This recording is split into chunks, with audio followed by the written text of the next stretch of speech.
Cutting tiles can seem daunting, but it's much easier than you think. When you're tiling your bathroom, there are a few different scenarios that require a few different methods. So let's take a look at the options and run through some top tips. If you need to trim a tile down to size and only need to use one straight cut, a manual tile scribe is your best bet. Once you've measured and marked up, place the tile under the blade and score along the top. Depending on the scribe you have, you won't need to use too much pressure. Then pull the lever at the back towards you and snap it in two along the score line. A manual scribe can be used inside as it doesn't create any dust in the cutting process. For more complicated or intricate cuts, you'll want to use a grinder. This includes any instance where you'll need to cut a section out of your tile to create an L shape.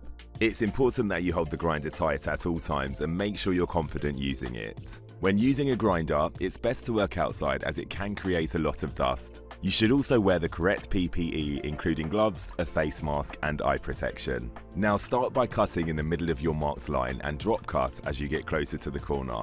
Then make cuts around an inch into the edges and work towards the ones you've already made. This all helps to prevent the tile from snapping. Now clean up the corner with the grinder, sandpaper, or a diamond blot to get a smooth 90-degree angle, and sand the raw edges by hand. This is especially important for tiles that might be more exposed or cleaned more often. For smaller notches, you can also use a grinder and just cut from the edges. If the tile you're cutting is smaller, it's a good idea to clamp it down so it stays put.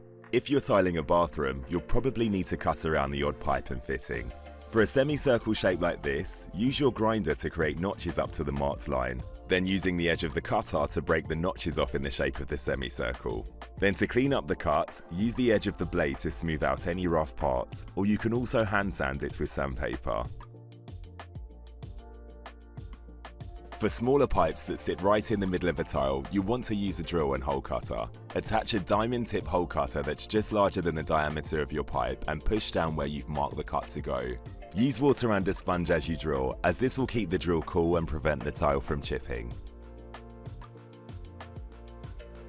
And that's it. Now you know how to carry out a range of cuts that you may need when tiling your bathroom.